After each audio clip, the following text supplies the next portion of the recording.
I am Sergeant Tilly Taylor, 32 years old, a paratrooper with the 82nd Airborne. I am standing before two small white caskets that hold my infant sons. In the suffocating silence of the Fort Liberty Chapel, my mother-in-law, Evelyn, whispers to the people around her, just loud enough for me to hear. She is turning me into the murderer in the tragedy of my own life. No one knew the truth. Not until my 4-year-old daughter, Lily, tugged on the sleeve of my dress uniform and said something that lit the fuse. What she said next changed everything. If you have ever been made to feel like the crazy one by the very people who were supposed to protect you, just to cover up a devastating truth, let me know where you're watching from. Hit that like button and follow along. My story doesn't begin with this tragedy.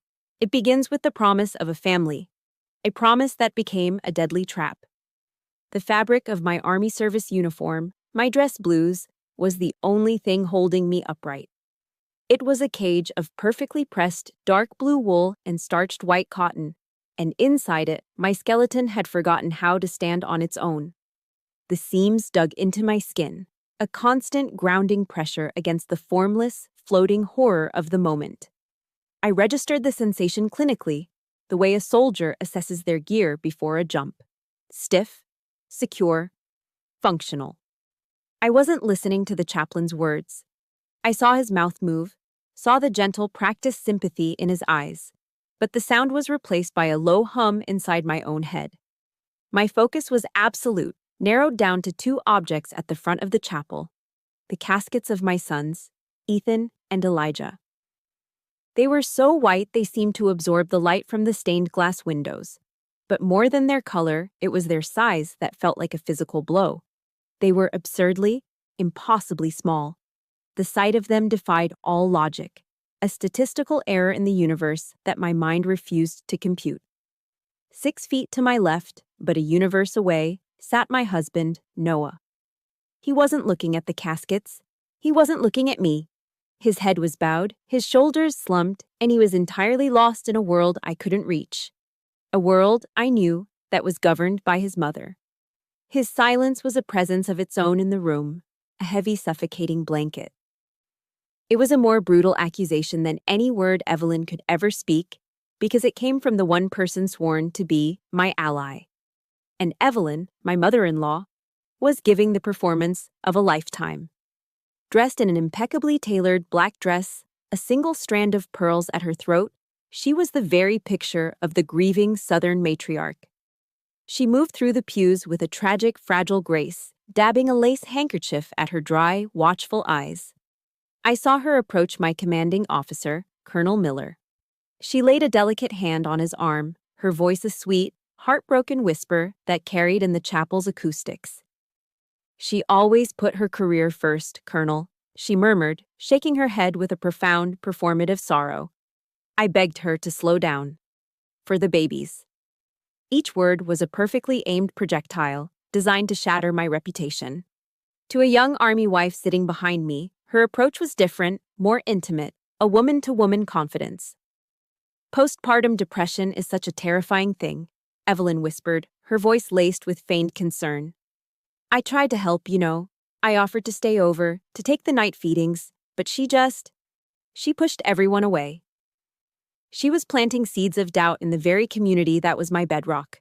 She was painting a picture of me as a cold, career-obsessed soldier, an unstable mother cracking under pressure. She was rewriting history in real time, and I was just a statue in a uniform, forced to watch her do it.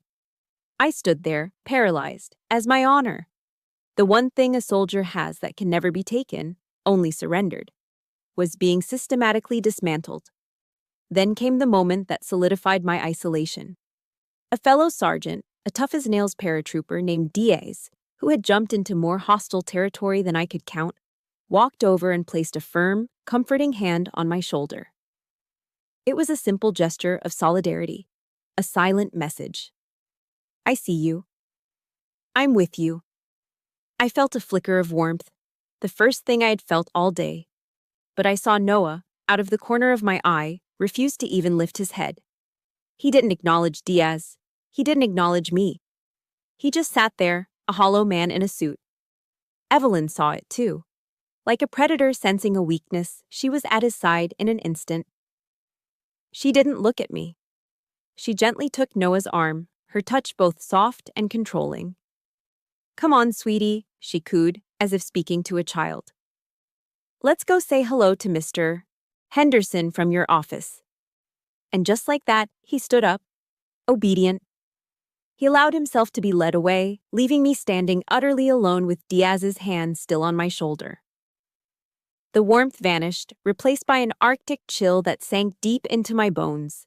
It was in that precise, crystalline moment of abandonment that the truth finally broke through my shock-induced numbness. I wasn't in a fight with my mother-in-law. I was in a war. And my husband wasn't my ally. He was occupied territory. The service droned on. People came and went, their faces a blur of pity. And now, thanks to Evelyn, suspicion. Finally, the honor guard began the flag-folding ceremony. 13 precise, symbolic folds. The sharp snap of the fabric echoed in the silent chapel. The colonel presented the perfectly folded triangle of stars and stripes to me. "On behalf of the President of the United States and a grateful nation," he said, his voice thick with emotion. I accepted it, my hands steady, my face a mask of military discipline. This was a ritual I understood. This was order amidst the chaos. But as the ceremony concluded, just as I felt I might completely disintegrate, a small pressure asserted itself on my hand. I looked down. My 4-year-old daughter, Lily, who had been preternaturally quiet the entire time, was looking up at me. Her little fingers squeezed mine. In her wide, clear blue eyes, there was no confusion, no fear. There was only a fierce, unwavering certainty. It was a simple, childish gesture, but it sent a jolt of electricity through my frozen limbs. It was a silent promise, a coded message in the darkness. "The truth is still here, Mommy. I have it." In the face of all the lies, the whispers, and the devastating betrayal, I clung to that single, undeniable truth: the love of my daughter. As I held her hand, the cloying scent of the funeral lilies in the chapel suddenly seemed to change, to sweeten, to thicken into something else. The image of Evelyn's perfectly composed, grieving face blurred and dissolved, replaced by another memory, another face, another smile from what felt like a lifetime ago. A welcoming smile, just as sweet, just as perfect, and just as false. That smile, the one I saw in the chapel, stretched across Evelyn's face like a mask of grief. It wasn't the first time I'd seen it. Years ago, that same smile had promised me everything I'd ever wanted. A world away from the sterile silence of the funeral home. It had promised me a family. Before Noah, my life had been a series of temporary addresses, a collection of bedrooms in other people's houses. Growing up in the North Carolina foster care system teaches you to be self-reliant. It teaches you to be strong. But it never teaches you what it feels like to belong. The Army gave me a purpose and a uniform, a brotherhood of sorts, but it was still a life packed in a duffel bag, always ready for the next deployment, the next move. Then I met Noah Richardson at an off-base fundraiser. He wasn't a soldier. He was a civil engineer who spoke with a quiet passion about blueprints and load-bearing walls, about building things that were meant to last. He talked about foundations, about structures that could withstand a storm. To a woman whose entire life felt transient, his words were a language of permanence I desperately wanted to learn. What truly captured me were his stories about home. He described a sprawling, noisy family of Sunday dinners where roast chicken filled a generational home. He spoke of holidays with cousins swarming the yard and a mother who was the center of their universe. He painted a picture, and I, a girl who ate most meals under the hum of fluorescent lights in a group home, fell in love with the canvas. I fell in love with the idea of being part of that picture, of finally having roots so deep they could never be pulled up again. I didn't just fall for the man, I fell for his entire world. My first visit to that world was a drive into Haymount, the old money heart of Fayetteville. Grand brick houses sat under ancient oaks draped in Spanish moss, a neighborhood that whispered of history. Evelyn Richardson's house was the grandest of them all. She met me at the door, her smile as bright and flawless as the pearls she wore. Tilly, we are so thrilled to finally meet you, honey, she said, pulling me into a hug that smelled of Chanel number 5. I made a pound cake, just for you. It's my mother's recipe. Inside, the house was immaculate with dark wood and polished silver. The pound cake sat on the table, a perfect golden ring on a crystal platter, straight from a magazine. For a moment, I let myself believe this could be my life. This warmth, this elegance, this belonging. Then, as she served the cake, the real welcome began. "So, the 82nd Airborne," she said, her voice dripping with sweet admiration. "That must be so difficult, all that jumping out of planes." She paused, placing a delicate slice on Noah's plate. "My Noah, he needs a lot of looking after. He's always been sensitive. A wife really ought to be at home, to tend to the hearth." The words were wrapped in the prettiest southern drawl, but the message inside was hard and bitter. My career wasn't an accomplishment, it was an obstacle. My strength wasn't an asset, it was a threat to her son's comfort. The buttery pound cake suddenly tasted like ash. I looked at Noah, expecting him to defend me. He just smiled, forked a large piece of cake into his mouth, and said, "Mom's the best baker in Fayetteville." The red flags were there, waving in plain sight, but I was colorblind with hope. A few months later, after we were engaged, the subtle campaign of colonization began. My apartment was a small 2-bedroom near the base. It wasn't much, but it was mine. Every piece earned, my sanctuary. I made the mistake of showing it to Evelyn. A week later, I returned from a 3-day field exercise, exhausted and grimy, to find her car in the driveway. I walked in to find Evelyn and Noah in my kitchen, surrounded by boxes.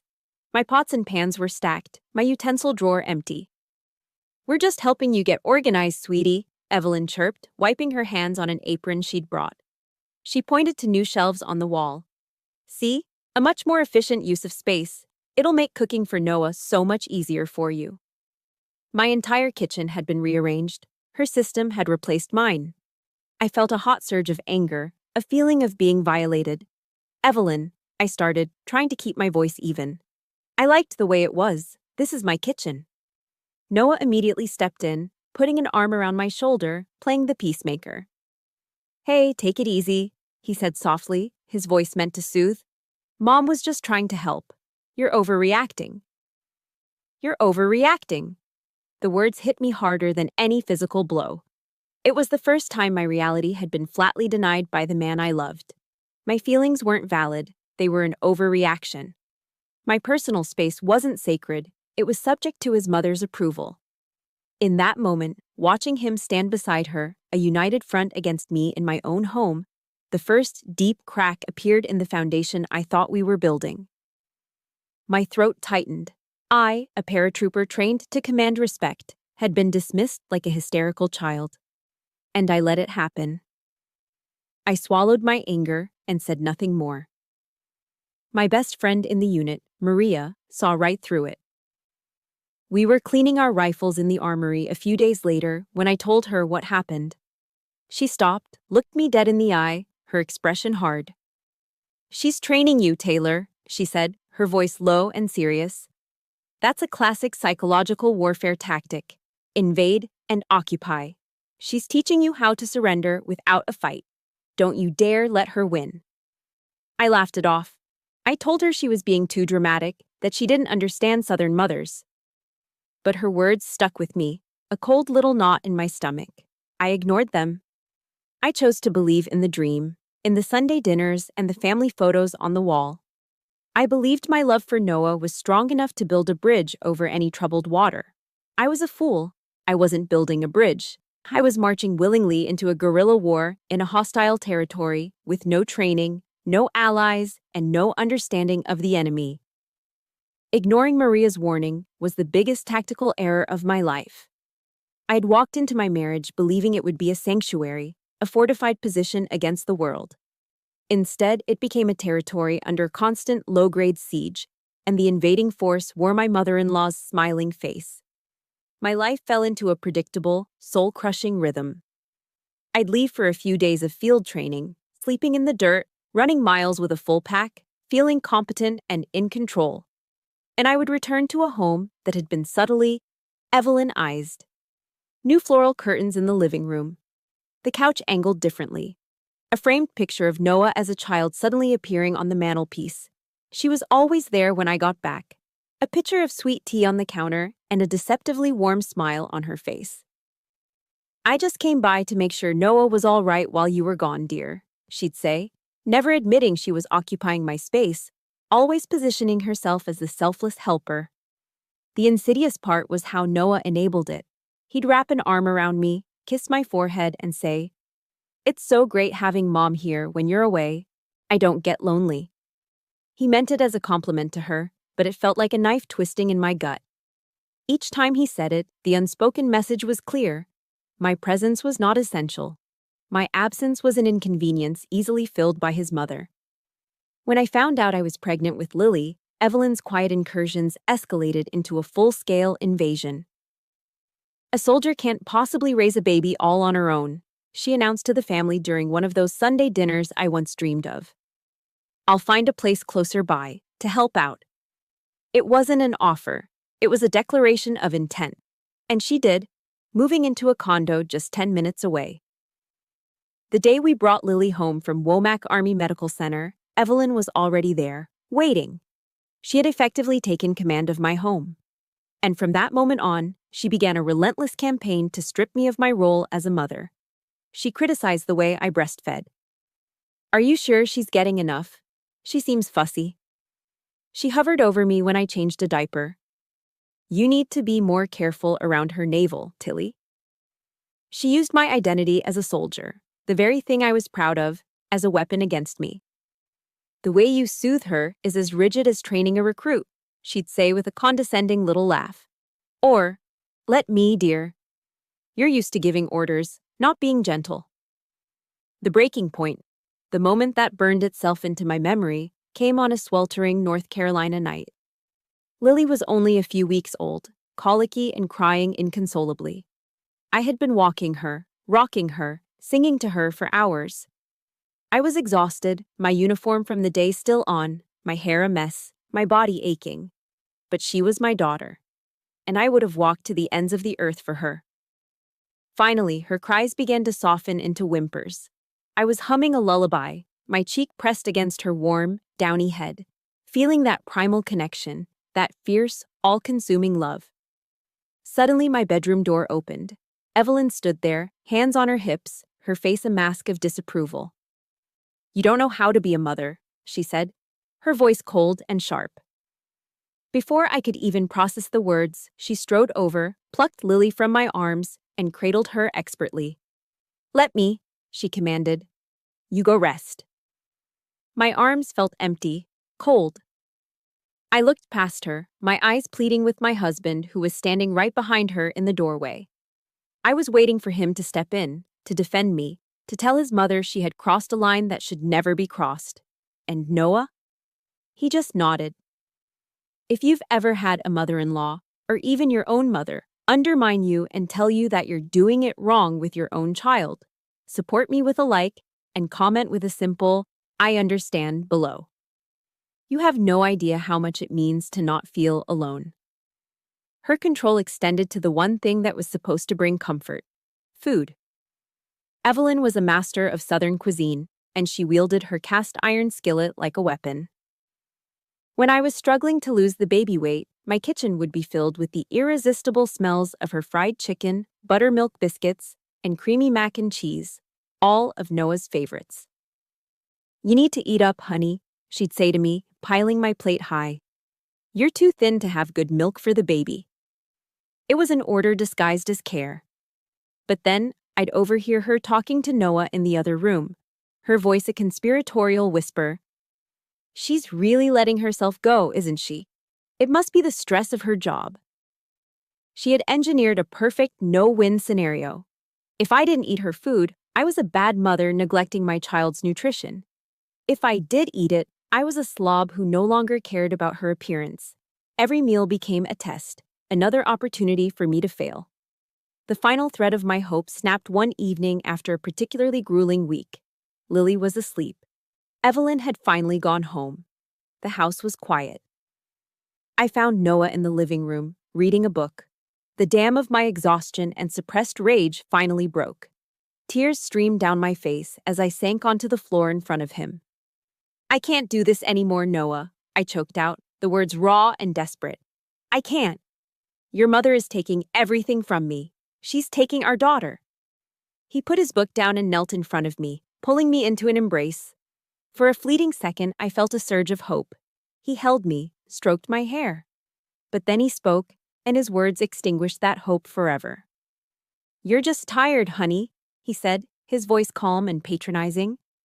"You know how stressful your job is. You're not used to asking for help. Mom is just trying to carry some of the load for you. Honestly, Tilly, you should be grateful to her." Grateful? He wanted me to be grateful. In that moment, looking into the eyes of the man I'd promised my life to, I finally understood. I didn't have a husband. I had my mother-in-law's oldest son living in my house, and in their war, I was the enemy. How do you continue a war when your only ally has already surrendered? For months after that night, I operated on a kind of numb autopilot. I performed my duties at the base, I cared for Lily, I coexisted with the man who shared my bed but not my reality. A fragile, bitter truce settled over our home. Then I found out I was pregnant, with twins. For a single fleeting moment, the news felt like a miracle. A chance to reset, a reason for Noah to finally step up and become a true partner, a father who would protect his new family. It was a foolish, desperate hope. When we told Evelyn, her face wasn't one of joy. I watched her eyes, trained as a soldier to read micro-expressions, and I saw something else entirely. The cold, calculating glimmer of a strategist who had just been handed the perfect opportunity. "Oh my lord," she gasped, clutching Noah's hand dramatically. "Twins! Tilly, you poor thing. A soldier can't possibly manage 2 newborns and a toddler. I'm moving in." It wasn't a question. Noah didn't look at me. He didn't ask what I wanted. He just turned to me, his face a mixture of relief and resolve, and delivered the verdict. "It's the best thing for all of us," he said. The walls I felt closing in before now seemed to solidify into a prison cell. I was no longer just a soldier in a hostile territory. I was a prisoner of war in my own home. Ethan and Elijah were born 6 weeks premature, tiny and fragile, their skin almost translucent. They were fighters, the doctors said.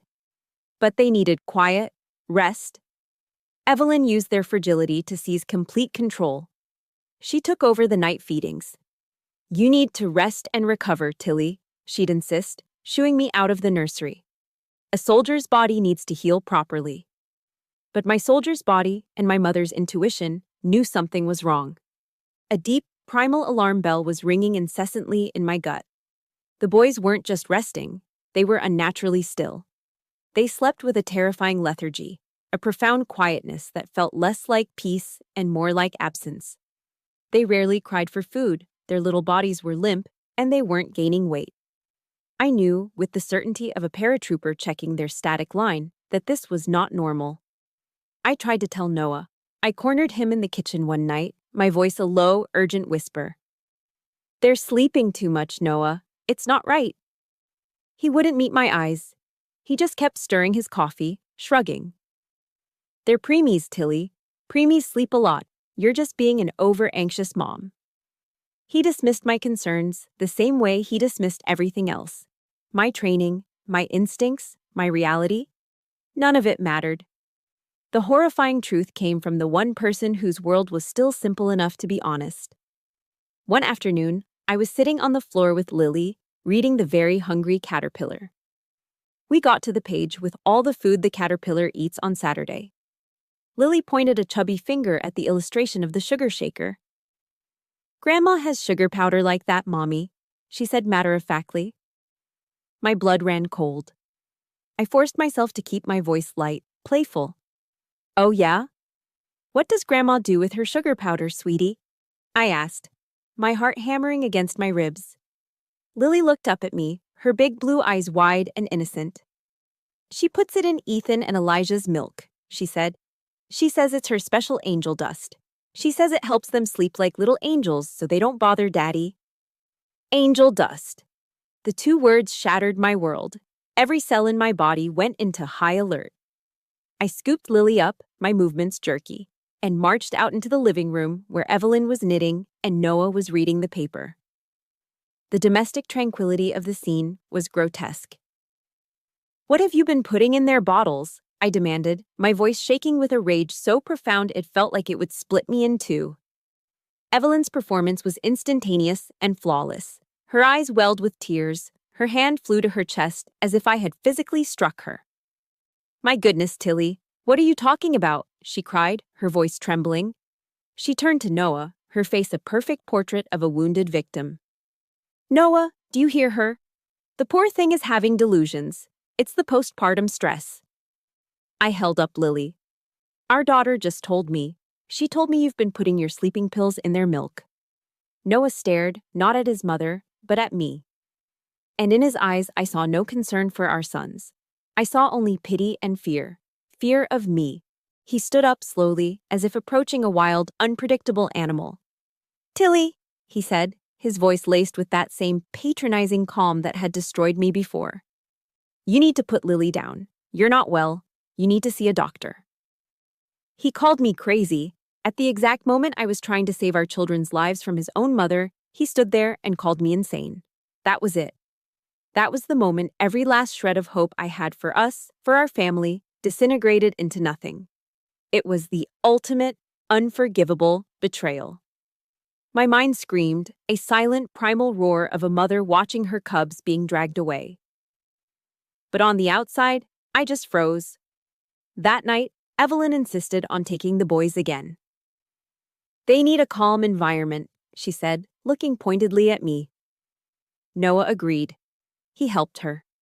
He carried their bassinets into the guest room where she was staying. He kissed their foreheads, then closed the door, shutting me out. He left them with her. I sat on our bed all night, fully dressed, staring at the closed door of the nursery across the hall. I didn't move. I just listened to the silence, a silence that grew heavier and more absolute with every passing hour. The next morning, they never woke up. The silence in the Fort Liberty Chapel was a physical thing, a weight that pressed down on my shoulders, heavier than any rucksack. I was a statue in my dress blues again, but this time, the numbness felt different.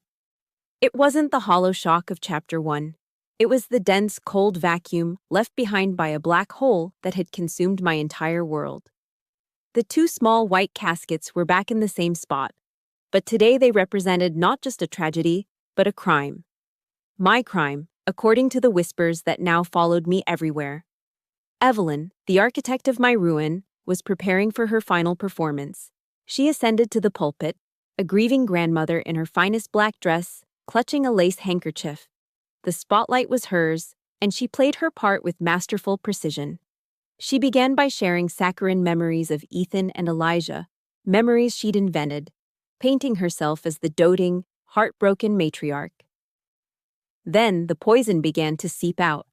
Her tear-filled eyes scanned the crowd of uniformed soldiers and their families before landing on me.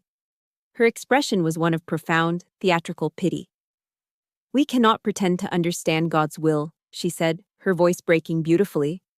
"But sometimes, I believe He takes His most fragile angels home to grant them peace." She paused, letting the implication hang in the air. Peace from a life that might have been filled with too much pressure, too much instability. A wave of murmurs rippled through the chapel. I could feel the shift. The looks of sympathy that had been thrown my way were now curdling into suspicion. Pity was being replaced by judgment. Evelyn was at the height of her power, standing on holy ground, using God as a character witness for her lies. She was winning. And in that moment, something shifted beside me. A small, warm pressure left my hand. I looked down. Lily had let go. She wasn't running. She was walking. Her small black patent leather shoes made no sound on the thick burgundy carpet as she moved with a purpose that defied her 4 years of age. She walked past Noah, who didn't even notice, his face buried in his hands. She walked past the front pew, right up to the side of the pulpit where the army chaplain stood. The entire chapel went still, watching the tiny girl in the black dress. She tugged gently on the sleeve of the chaplain's uniform. He, a kind man with a weathered face, looked down, startled, then knelt beside her, his expression softening. He leaned in, thinking she wanted to whisper something. But Lily didn't whisper. She looked past him, at the small black microphone on the lectern, the one her grandmother had just used to condemn her mother. With a clarity that cut through the suffocating silence, her child's voice rang out, pure and true and utterly devastating.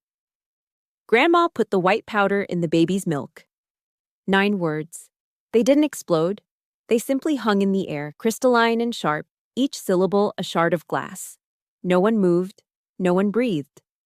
Time itself seemed to stop, frozen by the terrible, simple power of the truth.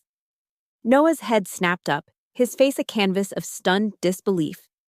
He stared at his daughter, then whipped his head around to look at his mother. Evelyn's face, which seconds before had been a masterpiece of feigned grief, shattered. The mask disintegrated, revealing the raw, ugly panic beneath. Her mouth opened and closed like a fish, no sound coming out. What is she saying? She finally stammered, her voice a shrill squawk. She's just a child. She's in shock. She doesn't know what she's saying. But it was too late. The lie was broken.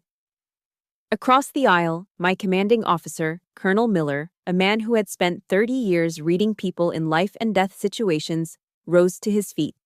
He didn't shout. He didn't rush. He simply stood, his eyes as cold and hard as steel, fixed on Evelyn. He gave a short, sharp nod to the 2 military policemen, the MPs, standing guard at the chapel doors. The spell was broken. For the first time since my sons had died, the eyes that turned to me were not filled with suspicion or pity. They were filled with a dawning, horrified understanding. In that instant, surrounded by my brothers and sisters in arms, I was no longer alone.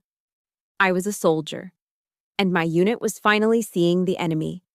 If you have ever waited for a moment of justice, that one single moment where the truth finally cuts through the lies, show your support with a like and comment the word justice below. Let them hear it. The 2 MPs began to walk down the center aisle, their footsteps measured, professional, and unstoppable. Evelyn saw them coming, and her composure completely dissolved. "No!" she shrieked, her voice turning wild and ugly. "It was an accident. I didn't mean to. Noah, tell them I didn't mean to." Noah was paralyzed, a statue of stone, his face slack with the horror of a man whose entire world had just been proven to be a lie. He just stared, frozen, as his mother, the woman he had defended over his wife, over his children, was approached by the law. He turned his gaze to me then, his eyes wide with a desperate, dawning agony. It was a silent plea for forgiveness, for understanding, for a way back. But I didn't look at him. My eyes, my entire being, were focused on only one person. I moved from my seat, walking past the chaos as if it were a distant storm. I knelt on the carpet in front of my daughter, my brave, tiny, fierce little girl. She looked at me, her expression unwavering, and in her eyes I saw the reflection of my own strength, a strength I thought I had lost. I wrapped my arms around her small, warm body, pulling her tight against my chest. And there, amidst the wreckage of my life, holding the one pure, true thing I had left, I finally allowed myself to cry. The tears I shed in the chapel, holding my daughter, were the last I allowed myself. The emotional chaos of Evelyn's arrest was immediately replaced by the cold, efficient machinery of military justice. My grief was packed away, locked in a footlocker in the back of my mind. My training took over. I was no longer just a mother. I was the primary witness in a murder investigation. The days that followed were a blur of sterile, official rooms. My home was no longer my own. It was a crime scene, cordoned off with yellow tape, meticulously processed by investigators from both the Army's Criminal Investigation Division, the CID, and the Fayetteville Police. They moved with a quiet, methodical purpose that I understood and respected. They treated my home with a grim reverence, a place where a crime had been committed, but also where a family had been shattered. They spoke to me not as a fragile victim, but as a fellow professional, Sergeant Taylor, whose observations were critical intel. The evidence mounted with crushing, undeniable force. In Evelyn's guest room, tucked away in a designer makeup bag, they found the nearly empty bottle of prescription sleeping pills. The toxicology reports from the autopsy came back, confirming what I already knew in my bones. Ethan and Elijah had fatal concentrations of zolpidem in their systems. The nail in her coffin came from an unlikely source, Noah's own paranoia. Months earlier, he had installed a small security camera in the living room, disguised as a smoke detector, supposedly to keep an eye on the kids. Evelyn, in her arrogance, had either forgotten or not known it was there. The CID Cybercrimes Unit recovered the deleted footage from the cloud. The video was grainy, shot in the ghostly green of night vision. But it was enough. It showed a shadowy figure, Evelyn's height, her build, creeping into the kitchen on 2 separate nights, opening the refrigerator and spending just a little too long preparing the bottles. The case was airtight. Noah, meanwhile, had completely imploded. Stripped of his mother's influence and forced to face the stark, ugly reality of his own complicity, he fell apart. The lead detective, a tired-looking man from Fayetteville PD, told me Noah hadn't just cried during his interrogation. He'd become incoherent, cycling through denial, rage at his mother, and a profound self-hatred. He kept saying, "I should have listened," the detective recounted, shaking his head. Over and over. "I should have listened to my wife." He understands his role in this. I'll give him that. A week after the funeral, he came to the small, on-base apartment the Army had arranged for me and Lily. He looked like a ghost, his eyes hollowed out, his clothes rumpled. He didn't speak. He just fell to his knees in front of me on the generic government-issue carpet. "Tilly, I'm sorry," he whispered, the words fractured by tears. "Please, forgive me. I didn't know. I never would have." I looked down at the man I had once loved, the man whose promise of stability had been a siren song. I felt nothing. No anger, no pity, just a vast, cold emptiness. The part of me that had loved him had died with our sons. "My forgiveness can't bring Ethan and Elijah back, Noah," I said, my voice as flat and hard as packed earth. "I didn't raise it. I didn't need to. Get up. Your weakness killed my sons just as surely as her hands did." That was the last time I ever spoke to him as his wife. The trial at the Cumberland County Courthouse was a grim formality. Evelyn's high-priced lawyer tried to paint her as a confused, loving grandmother who'd made a tragic mistake with the dosage, claiming she only wanted to help the babies sleep better.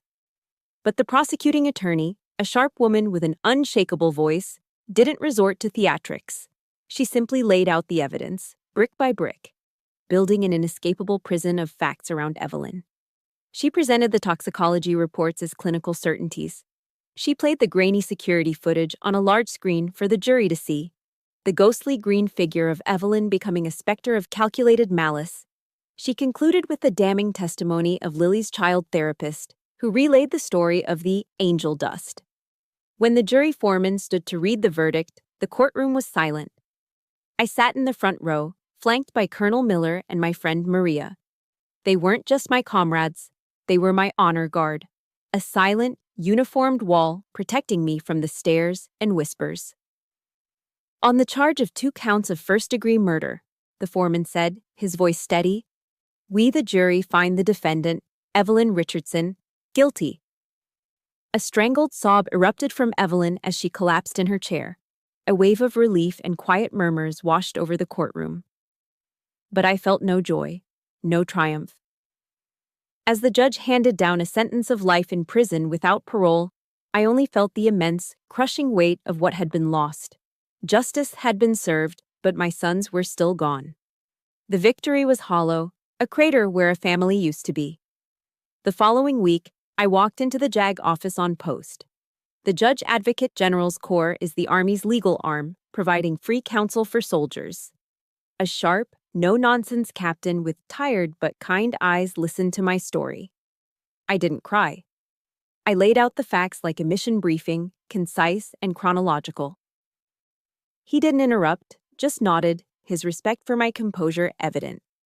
My demands were simple. I filed for divorce on the grounds of irreconcilable differences. I didn't ask for alimony. I didn't fight over assets.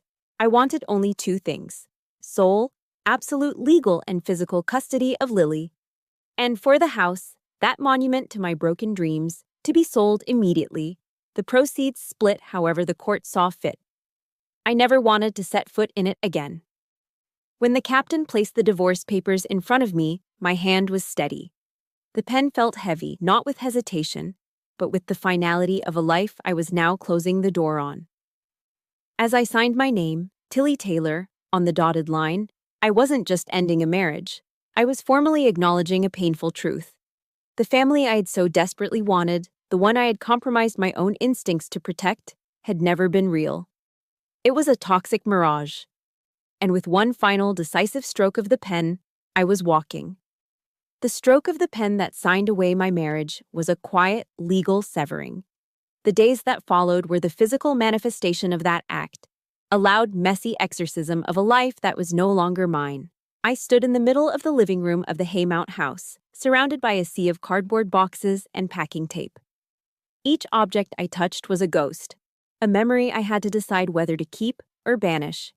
This wasn't just moving out, it was a ritual of reclaiming my own soul. I started with her things. The plush, overstuffed armchair she always sat in, the one she'd claimed was more supportive for her back, was the first to go.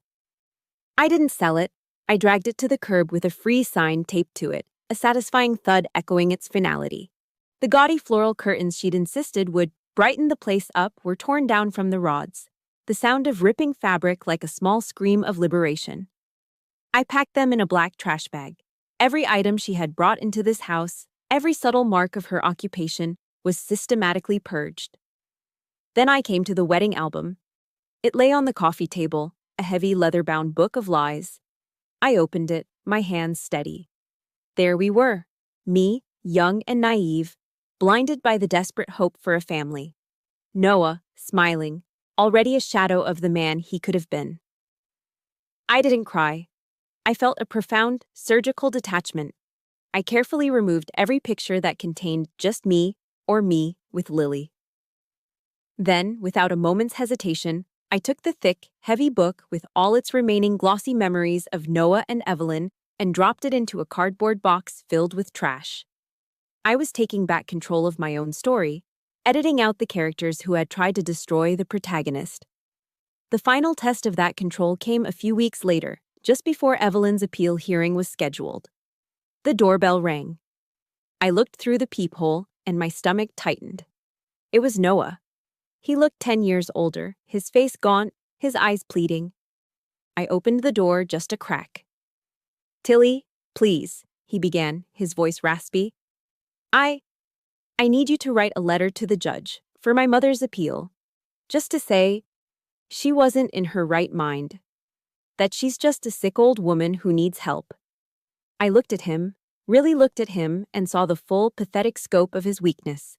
Even after everything, after the truth had been laid bare in a court of law, he was still trying to find a way to recast his mother as a victim. My voice, when it came, was devoid of any emotion. It was as calm and unwavering as a drill sergeant's command. "She's not insane, Noah. She's evil. And your blindness, your desperate need to believe she was a saint, is what gave that evil its power. Don't you ever come to me for her again." I didn't wait for a response. I closed the door firmly in his face, the click of the deadbolt locking into place serving as the final, definitive punctuation mark on our shared history. It was a painful, brutal act of severance, but as I leaned against the door, I felt not triumph, but the quiet, aching relief of a wound being cauterized. In the lonely weeks that followed, the silence of the new, smaller apartment became deafening. The adrenaline of the trial was gone, replaced by a lingering exhaustion. That's when Maria, my friend from the unit, intervened. "You can't do this alone, Taylor," she said, her tone leaving no room for argument. She told me about a support group. "It's for Gold Star mothers," she explained gently. My heart recoiled. "I'm not one of them," I said quietly. "My sons didn't die in combat." Maria looked at me, her eyes filled with a fierce understanding. "You were in a war, Tilly. And you lost your children in the line of fire. You belong." I went. The meeting was in a quiet room at the community center on post. I sat in a circle with a handful of women whose faces held a familiar, profound grief. They were mothers of soldiers lost in Iraq, Afghanistan, training accidents. They didn't offer platitudes or ask invasive questions. One woman simply handed me a steaming mug of coffee. Another, seeing my hands tremble, just nodded. They talked, sharing stories not of death, but of life, of their sons' terrible jokes, their favorite foods, the way they used to leave their size 12 boots in the middle of the hallway. For the first time since the tragedy, I wasn't Sergeant Taylor, the strong one. I wasn't the victim from the headlines. I was just a mother who had lost her children, sitting with other mothers who understood that unique, permanent amputation of the soul. In their quiet, powerful presence, I was finally allowed to be weak. I had found my chosen family. That night, I started reading a book one of the mothers had mentioned, Brené Brown's Daring Greatly. I read about how vulnerability isn't weakness, and how setting boundaries is the most courageous act of self-love. The words resonated deep within me, giving a name and a framework to the battle I was fighting. Later, as I was tucking Lily into bed, her little face serious in the soft glow of her nightlight, she asked the question I had been dreading. "Mommy, are we never going to see Grandma Evelyn again?" I took a deep breath, the words from the book echoing in my mind. I smoothed her hair back from her forehead, my voice gentle but firm. "That's right, sweetie. We're not." "Why?" "Because," I said, choosing my words with care, "some people, even people in our family, aren't safe for us to be around. They hurt us. And my most important job, more important than being a soldier, is to keep you safe." I leaned down and kissed her forehead. "I promise you, from now on, I will always keep you safe." That promise wasn't just for her. It was a vow I was making to myself. It was the sound of a new boundary being drawn, not in anger, but in love. It was the first day of my own reconstruction. A promise to a child is a defensive line, a boundary drawn in the sand to keep the monsters out. But in the quiet months that followed, as Lily and I settled into our new, smaller, safer life, I began to understand that defense wasn't enough. To truly honor my sons, to give their short lives a meaning that transcended the tragedy, I couldn't just hold the line, I had to go on the attack. The question was, how? After the whirlwind of the investigation and the trial, I was left in a quiet, unnerving stillness. I had to face a crossroads that terrified me more than any combat jump. What was next for Sergeant Taylor? Should I leave the Army, take the benefits I'd earned, and disappear into a quiet civilian life with Lily? Or should I stay in the only world I'd ever truly known? One morning, I stood in front of the mirror, putting on my uniform for the day. I looked at the decorations on my chest, the ribbons and badges I'd earned through sweat and perseverance. And then my eyes fell on my parachutist badge, the silver jump wings that had once been the ultimate symbol of my pride and identity. Now, they felt hollow, almost meaningless. The Army had taught me how to fight enemies on foreign soil, how to be resilient, how to lead. But its structures and systems had offered no protection from the enemy inside my own home. I felt an overwhelming sense of emptiness, a soldier without a clear mission. The feeling lingered until I was required to attend a division-wide town hall at the main post theater. I sat in the back, expecting another dry briefing on readiness and regulations. But the division's commanding general, a 2-star with a reputation for being a thinker, not just a fighter, stepped up to the podium. He didn't talk about war. He talked about service. "Every soldier in this room has a primary mission," he said, his voice resonating through the auditorium. "But your greatest purpose might be found beyond that. The Army isn't just an institution, it's a community. And a community is only as strong as its most vulnerable members." He scanned the faces in the crowd. "I'm asking you to look at your experiences, all of them. Look at your training, your deployments, and yes, look at your scars. Use those scars. Turn them into your expertise. Use them to make this Army stronger, safer, and more human for the soldier standing next to you." His words didn't just strike a chord, they were a lightning strike that jolted my entire being. It was a direct order from the universe. My scars weren't a source of shame or a sign of failure. They were my qualifications. I didn't have to leave the Army to find a new purpose. I could fight a new kind of war, right here. That night, my apartment was lit by the blue glow of my laptop screen. I didn't scroll through social media or watch TV. I researched. My fingers flew across the keyboard, typing in search terms with a renewed sense of urgency. Army JAG Corps, enlisted to officer programs, military family law, child protection policies. I fell down a rabbit hole of articles, regulations, and personal accounts from military lawyers. A fire, one I thought had been extinguished forever, began to smolder, then catch, then burn brightly within me. I could be the person I had so desperately needed. I could be the one who listened to a soldier's fears and didn't dismiss them as overreacting. I could be the one who understood the unique pressures of military life and how they could be exploited by abusers. I could be a lawyer, a protector, a voice for the silent victims trapped in domestic wars behind the closed doors of base housing. My pain was no longer a burden. It had been transformed into my sharpest weapon, my most valuable credential. The next morning, I walked into my company headquarters, my back straight, my steps sure. I requested a formal meeting with my commanding officer, Colonel Miller. He saw me immediately. In his office, I didn't ramble or show emotion. I stood at parade rest and laid out my plan as if I were briefing a mission. "Sir, I've decided on my next career path," I began. "I intend to complete my bachelor's degree. Following that, I will apply to law school through the Army's funded legal education program. My goal is to earn a commission and serve in the Judge Advocate General's Corps, specializing in family and victim advocacy." Colonel Miller, the man who had seen me at my absolute lowest, listened without interruption. He leaned back in his chair, steepling his fingers, his eyes never leaving mine. He had seen my story unfold, from the whispers in the chapel to the verdict in the courtroom. When I finished, a slow, deep expression of profound respect settled on his face. "Sergeant Taylor," he said, his voice filled with a sincere gravity I had rarely heard. "Some people join the JAG Corps because it's a good career. You'd be joining because it's a calling." He stood up and extended his hand. "The Army would be lucky to have you. You do it. My office will give you whatever support you need." As I shook his firm, steady hand, I felt a sense of validation that had nothing to do with medals or promotions. It was the recognition I had been searching for all my life. Not as a wife, not as a daughter-in-law, but as myself. A soldier with a new mission. A paratrooper, ready for the next jump into a future I would build myself. 10 years. A decade is long enough to forge a sergeant into a captain, a victim into an advocate. It's long enough for a 4-year-old girl to become a teenager with opinions on everything from music to curfew.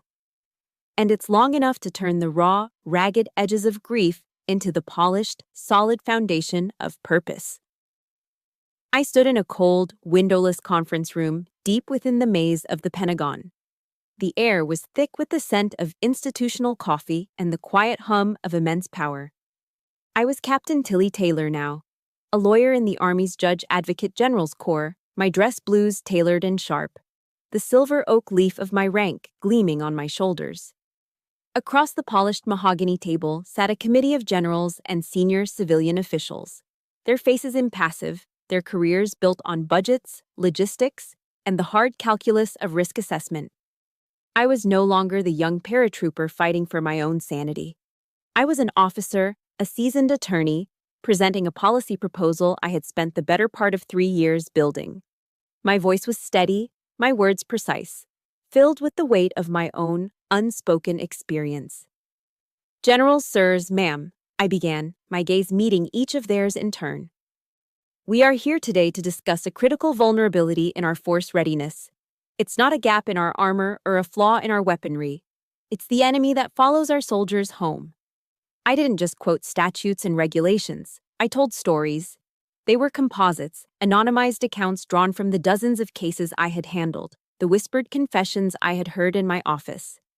I spoke of a young Marine, a decorated marksman, whose performance in the field plummeted because he was terrified his wife's new boyfriend was abusing his son back at Camp Lejeune.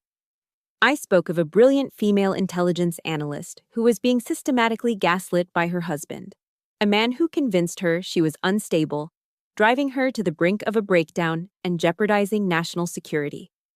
I was fighting a new kind of war, a war waged on paper and in policy meetings. The journey to this room had been a relentless grind.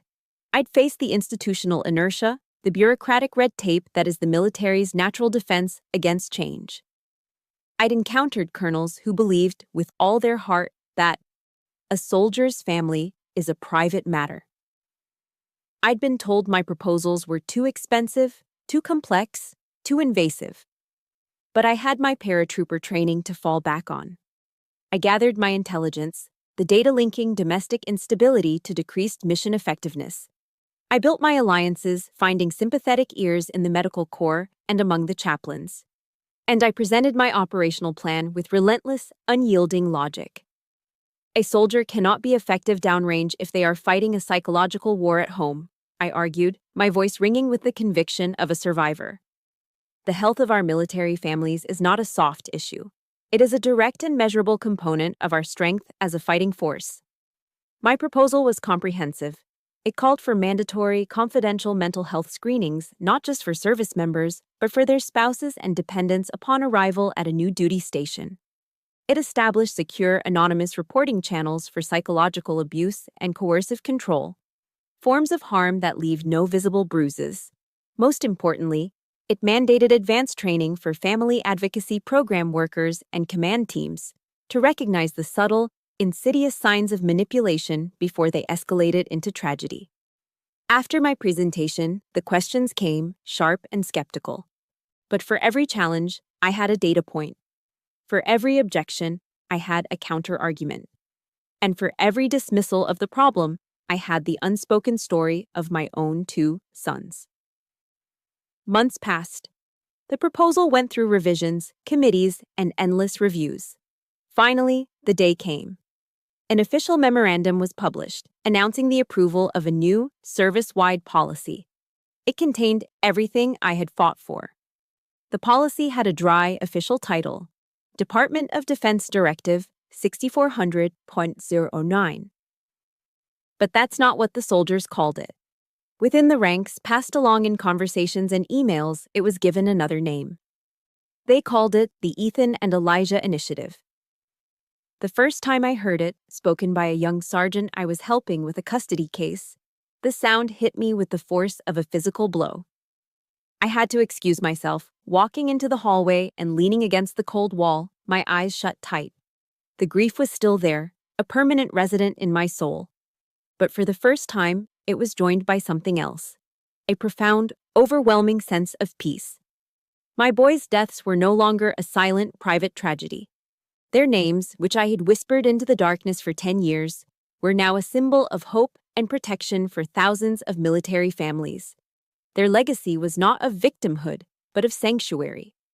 My love for them had become immortal. One afternoon, a letter with a prison postmark arrived at my office. I recognized Noah's handwriting instantly. My first instinct was to throw it away, unopened. But curiosity, or perhaps the need for a final, definitive closure, made me open it. He wrote that he had spent 10 years in therapy, forced to confront the man he had been. He didn't ask for my forgiveness. He said he knew he didn't deserve it. He just wanted me to know that he had followed my career from a distance. He'd read about the new policy. "What you did, Tilly," he wrote, "that initiative. It's the only good thing that came from all that horror. You built a monument to them. I just wanted to say that I'm proud of you." I read the letter once, then a second time. I felt no anger, no sadness, only a distant, quiet peace. He was a ghost from another life, a man I no longer knew. The chapter was over. I folded the letter, slid it back into the envelope, and placed it in the bottom drawer of my desk. I never answered it. The story ends, as it so often does, on a quiet Saturday morning at Fort Liberty. The North Carolina sun streams onto the porch of my new, smaller house, a place filled not with shadows, but with light and the lingering scent of fresh coffee. I sat in a simple rocking chair, my running shoes propped up on the railing, the warmth of a ceramic mug seeping into my hands. This was my peace, hard-won and fiercely protected. The sound of a very serious negotiation drifted through the screen door. "But Mom, everyone is going," Lily said, her voice laced with the dramatic flair only a 14-year-old can master. It's a rite of passage. You can't deny me a rite of passage. I took a slow sip of my coffee, hiding a smile. A rite of passage, huh? Last week, getting your own phone was a rite of passage. This week, it's a concert on a school night for a band whose lead singer looks like he needs a good meal and a shower. He's an artist. It's an aesthetic, she groaned. I'll do the dishes for a month. I'll walk the dog you keep saying we should get. I'll even pretend to like your boring legal dramas. It was a perfectly normal, wonderfully mundane argument. It was about trust and boundaries, about curfews, and the delicate dance of a teenager pushing for independence and a mother holding the line. And it was the most beautiful sound in the world. The sheer, precious normality of it was a luxury I would never again take for granted. You can do the dishes for a month anyway, I called back, and you can go. But your curfew is 11 o'clock sharp, and I want a text when you get there and when you're leaving. Deal? A shriek of pure joy erupted from inside, followed by the sound of her running up the stairs, presumably to coordinate outfits with her friends via 100 text messages. She had won. I smiled, leaning my head back against the chair. My gaze drifted upward, past the tall pine trees, to the vast Carolina blue sky. And there they were. High above, a flight of C-17s had just released their cargo. A constellation of green parachutes blossomed against the blue, the men and women of the 82nd Airborne beginning their descent. 10 years ago, the sight of those jump wings on my uniform felt like a mockery. Years later, looking at those same parachutes felt like looking at a ghost. But today, watching them float silently toward the earth, I felt something new. I felt a sense of belonging, of peace. A full circle. The army wasn't the thing that had destroyed my family. It was the thing that had given me the discipline to survive its destruction. It was the foundation I had used to rebuild, brick by painful brick. Tucked inside my wallet, right next to my military ID card, is a small, worn photograph of Ethan and Elijah. It's a picture from the hospital, their tiny faces peaceful, their futures unwritten. I don't look at it every day. I don't need to. They are not a constant sorrow that weighs me down. They are my moral compass. They are the silent, steady reminder of why I do what I do, of the promise I made to Lily and to myself. Their legacy isn't just a dry policy document filed away in the Pentagon. It's in the relieved face of a young soldier I helped secure a protective order for. It's in the child who gets to sleep safely at night because we intervened. They are present in every family I help, every child I protect. I'm often asked to speak to young military families now to share my story. They ask me how I survived, how I found the strength to go on. I don't have an easy answer. I don't quote regulations or psychology textbooks. I usually end with a simple passage I found long ago from the Psalms. Weeping may endure for a night, but joy cometh in the morning. But it's not a passive hope. The morning doesn't just arrive. You have to fight your way through the darkness to get there. My name is Captain Tilly Taylor. I am a lawyer, I am a mother, and I am still a paratrooper. The scars from my past never disappeared. They didn't magically heal or fade away. Instead, they became a part of my uniform, stitched into the fabric of who I am. They are not a sign of damage. They are a map of my survival. They remind me that even when you are in a free fall, tumbling through the darkness with no ground in sight, there is always a moment of choice. A moment you have to reach out, find the handle, and pull the cord. You have to choose to open your parachute. You have to trust that the long night will end. And you have to understand that the dawn will come, because you are the one who is creating it for yourself. My story has found its dawn, but I know it's just one of many. Thank you for being a part of my journey from the darkest night to this peaceful morning. This channel exists to share stories like ours, stories of resilience, of finding strength in our scars, and of turning pain into purpose. If my voice has resonated with you, and if you believe in the power of these stories, please follow our channel so we can continue this mission together. Share this with someone who needs to hear that they are not alone. You have the power to create your own dawn.